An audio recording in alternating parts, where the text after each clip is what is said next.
अब सुनो, एक और कलयुग के जमाने की बात आ गई है, ये सुनो, बड़ी अच्छी है, ये हमारे मतलब की बात है। जो इस पवित्र कथा, जो इस पवित्र कथा अथवा वक्ता की निंदा करते हैं, कई लोग यहां कथा में ही बैठे रहते हैं, हाँ ये पंडित जी तो ऐसे ही बोलते, पिछली बार भी आए थे ऐसे, अभी भी ऐसे, इन पे कोई काम नहीं, हम बता रहे हैं। तो उनसे कोई पूछे तुम क्यों आए, देखने चले आए इस बार नया क्या कहेंगे, ये यहीं बैठ के निंदा करते रहते। और कई लोग शिव पुराण की निंदा कर देंगे, तो इनके लिए सावधान किया गया है। जो मनुष्य कथा स्थल में बैठकर या कथा के बाद भी पवित्र कथा की तथा वक्ता की निंदा करते हैं, ध्यान से सुनना भैया, इनके लिए तो स्पेशल टिक लगाया गया है। वे 100 जन्मों तक दुख भोग कर, कितने, एक आध जन्म में तो मैं ही देख रहा हूं कि लोग यहां भोग रहे हैं, तुम्हारी सुबैया सच्ची देख रहा हूं मैंने, इसी जन्म में देख रहा हूं कि यहां तो शुरू हो गया है, आगे तो यहां 100 जन्म लिखे हुए हैं, मतलब अभी पीछा छूटने वाला नहीं है, 100 जन्मों तक। और ये वाक्य मेरे नहीं है, महात्म में श्लोक संख्या 49, पढ़ लेना, प्रमाण दे रहा हूं इसलिए, पढ़ लेना, कहीं कोई मेरे ही कहे कि महाराज अपने आप ही ठोक रहे, हम नहीं ठोक रहे, लिखो श्लोक भी, ये निंदन्ति च वक्तारम कथां चेमां सुपावनीं भवन्ति शुनका भुक्ता दुखम जन्म शतम हिते। जो मनुष्य वक्ता की कथा की निंदा करते हैं, वे 100 जन्मों तक दुख भोग कर आए हाय कुत्ते बनते अगले जन्म में। क्या बनते माय डियर, कुत्ते। दोबारा बोलो। और आजकल तो कुत्ते बड़े भाग्यशाली हैं, बड़ी बड़ी गाड़ियों में घूम रहे हैं साहब।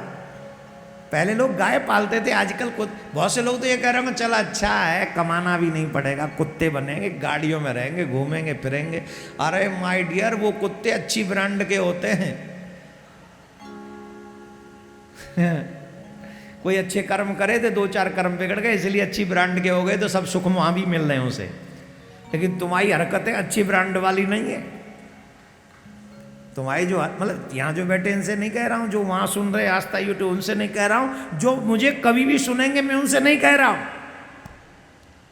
मैं तो उनसे कह रहा हूँ जो निंदा करते थे, निंदा करते रहेंगे और निंदा करते करते ही मरेंगे। वो सोचें कि अगर भगवान ने कुत्ता बनाया, वो भी अच्छी नस्ल का नहीं, वो भी भारतीय बना दिया, और वो भी भारतीय सड़क छाप बना दिया। याद रखो, कुत्ते भी 2 प्रकार के होते हैं माय डियर, एक पालतू और एक फालतू। पालतू कुत्ते सुख पाते और फालतू कुत्ते डंडे खाते, यहां भी और वहां भी। अब देख लो तुम्हें क्या बनना है। हम नहीं कह रहे भैया, शिव पुराण में लिख रही है, जो कथा की निंदा करते, कथा वक्ता की निंदा करते, वो 100 जन्मों तक दुख पाते हैं और अंत में फिर कुत्ता बनकर उन्हें निजात मिलती है इस दुख से।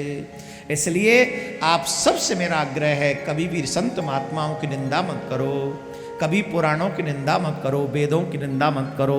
हमेशा जितना संभव हो सके अपने पुराणों से प्रेम करो, क्योंकि ये पुराण हमें बहुत सुंदर मार्ग दिखाते हैं, भक्ति के पथ पे ले जाते हैं, और यही पुराणों के माध्यम से हम भगवान तक पहुंच जाते हैं। बोलो राधे राधे।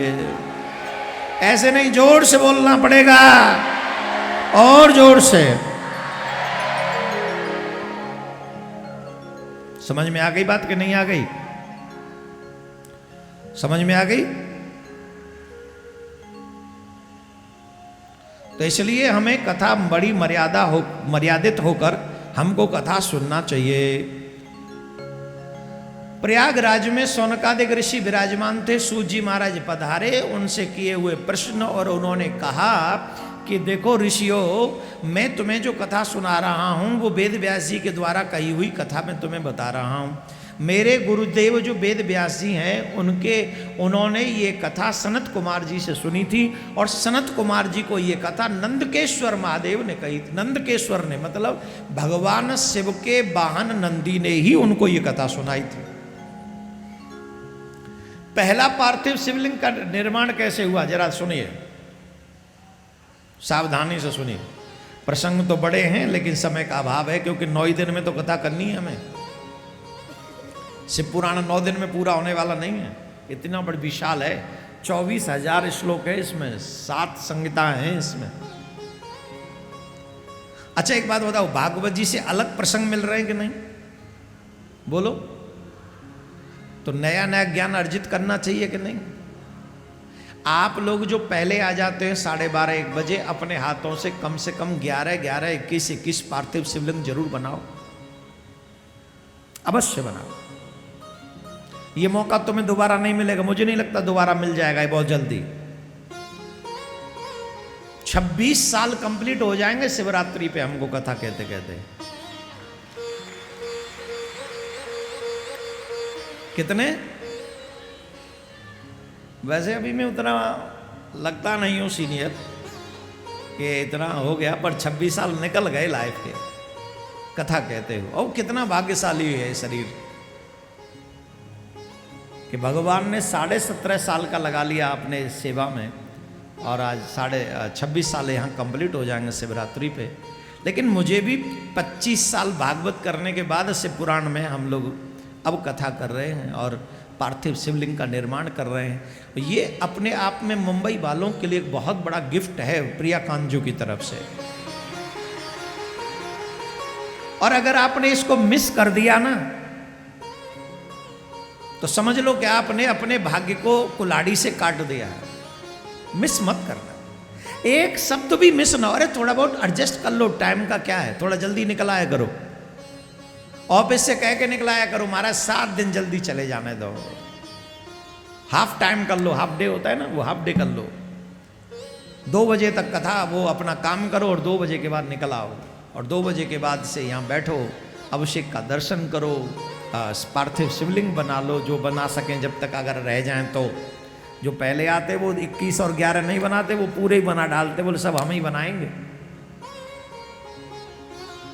और रुद्र महायज्ञ में जितने भी आहुतियां आप अपने परिवार के सुख शांति के लिए दे सकते हो दें, और अभिषेक करें अपने जीवन में यहीं बैठकर। ऐसा दिव्य आयोजन पर्सनली अपने जीवन में कराने का बहुत मुश्किल से साथ मिलता है, इसलिए इसको समझे और इसका प्रयोग करें। बोलो राधे राधे। तो बहुत सुंदर सुंदर कथा सुनाते हुए नंदकेश्वर ने एक कथा सुनाई। व्यास जी महाराज ने पूछा कि सबसे पहले ये देखो, यहां लिंग की भाषा समझो, जितने भी लोग हैं बड़ी सावधानी से समझना। एक टीवी चैनल पर मैं डिबेट में था ज्ञान वापी को लेकर। हालांकि हम जैसे लोगों के लिए टीवी डिबेट नहीं है, वहां ऊटपटांग दिमाग के लोग आते हैं। पर हमारे दिमाग में अब यह चल रहा है कि अगर सनातन के लिए हम जैसे लोग नहीं बोलेंगे तो कौन बोलेगा। अब हम ये देख लें कि हमारा सम्मान क्या होगा, या हम ये देख लें कि लोग क्या कहेंगे, भाड़ में जाए, हमारे सम्मान माने कुछ नहीं। ये सम्मान कितने दिन रहेगा? शरीर का सम्मान, शरीर खत्म हो जाएगा, सम्मान खत्म हो जाएगा। लेकिन सनातन के लिए लड़े तो हमारा सम्मान वो कभी नहीं घटने देगा। इसलिए मैं टीवी डिबेट में था। एक बहुत बड़ा, एक मतलब हमने राक्षस लोग नहीं देखे, वो उस प्रकार का राक्षस था, शकल से भी था, कसम से। अब कौन था हम किसी का नाम नहीं ले रहे।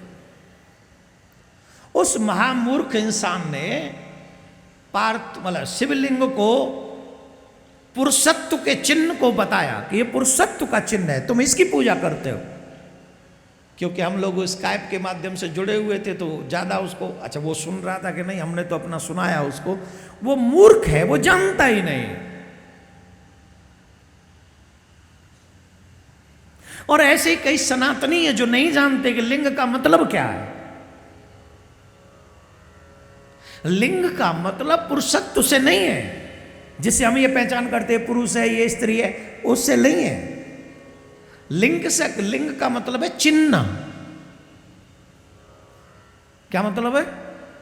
जैसे हम कहते हैं ना, ये अंगूठी ऐसी है तो इसका चिन्ह कैसा है, ऐसा चिन्ह है, ये अंगूठी ऐसी दिखती है, ये है चिन्ह है। वो श्री बाबा शिव का चिन्ह है, वो निर्गुण निराकार का चिन्ह है। शिवलिंग क्या है? वो पुरुषत्व का प्रतीक नहीं है, ये आप समझ लो। संस्कृत में लिंग का मतलब चिन्ह है, और ये ज्ञान आप सबको होना चाहिए। कई हमारे सनातनी जल चढ़ाते इस भावना के साथ कि हम तो बाबा शिव के पुरुषत्व पर जल चढ़ा रहे हैं, ऐसा नहीं है। ये आप पाप कर रहे हो, नरक में जाओगे। दो देवता ऐसे हैं जिनको निर्गुण निराकार और सगुण साकार के रूप में हम पूजा करते हैं। पहले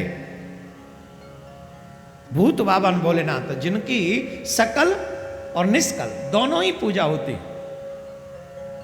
सकल और निष्कल, निर्गुण भी सगुण भी। आप देखेंगे कि मंदिरों में भगवान शिव की मूर्ति भी है और शिवलिंग भी है। अब यहां पर एक बात समझ लीजिए, आप मूर्ति की पूजा करें और शिवलिंग की पूजा न करें, शिव की पूजा करें मूर्ति की, तो पूजा अधूरी मानी जाएगी, पूरी नहीं मानी जाएगी। और किसी कारण बस अगर आप शिवलिंग की पूजा करें और वहां मूर्ति ना हो तो वो पूजा पूरी मान ली जाएगी। इतना महत्व है शिवलिंग की पूजा का। जोर से बोलना पड़ेगा, ऐसे नहीं, और जोर से बोलना पड़ेगा, और जोर से। तो शिवलिंग का मतलब समझ गए आप क्या है? दूसरे देवताएं नारायण, जिन्हें हम कृष्ण कहते हैं, राम कहते हैं। अगर आपके घर में राम जी की मूर्ति है, छवि है, इट्स ओके। लेकिन अगर सालिग्राम नहीं है तो पूजा अधूरी मानी जाएगी। किसी भी मंदिर में जहां कृष्ण जी का मंदिर होगा वहां सालिग्राम की मूर्ति छवि अवश्य होनी चाहिए। ये दो ऐसे देवता हैं जो निर्गुण भी हैं और सगुण भी हैं। और अगर सालिग्राम की अकेले की पूजा की जाए तो भी मूर्ति ना हो तो कोई बात नहीं, सालिग्राम की पूजा। और दोनों की पूजा बड़ी सस्ती है। एक पे जल चढ़ाओ, बेलपत्र चढ़ा दो, प्रसन्न हो गए। दूसरे पे बोले जमुना जल चढ़ा दो, गंगा जल चढ़ा दो, और ऊपर से तुलसी दल चढ़ा दो, ये प्रसन्न हो गए। कोई पैसा खर्च करा भी नहीं, कुछ नहीं।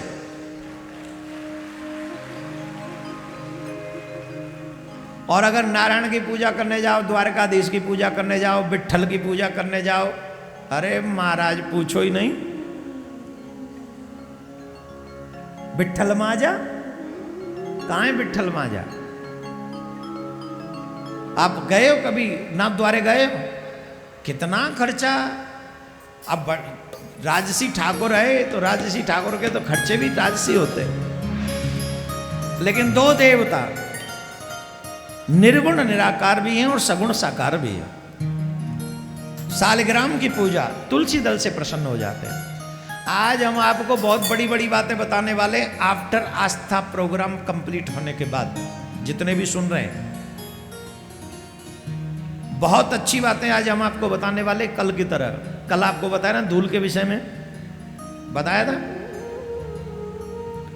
आज उससे भी बढ़कर कुछ अच्छी चीजें आपके गृहस्थ में यूज करने वाली बताएंगे, जो आपके काम आने वाली हैं, बहुत काम आने वाली हैं। जो चले जाएंगे, मतलब जो YouTube पे नहीं आएंगे उनको ये सौभाग्य नहीं मिलेगा, जो आ जाएंगे उन्हीं को मिलेगा। क्या बताएंगे?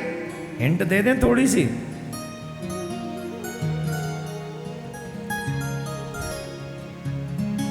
कौन कौन दांतों से अपना नाखून चबाते हैं या जिनके बच्चे चबाते हैं, बताएंगे उसका परिणाम। और कौन कौन अपने दोनों हाथों से सर खुजलाते हैं, बताएंगे उसका परिणाम। ऐसी कई चीजें हम आज आपको आफ्टर कथा समझाएंगे, सुनाएंगे। आपके मतलब की हो तो ले लेना, नहीं हो लेकिन सुनना जरूर। अपने बच्चों के लिए भी सुन लेना।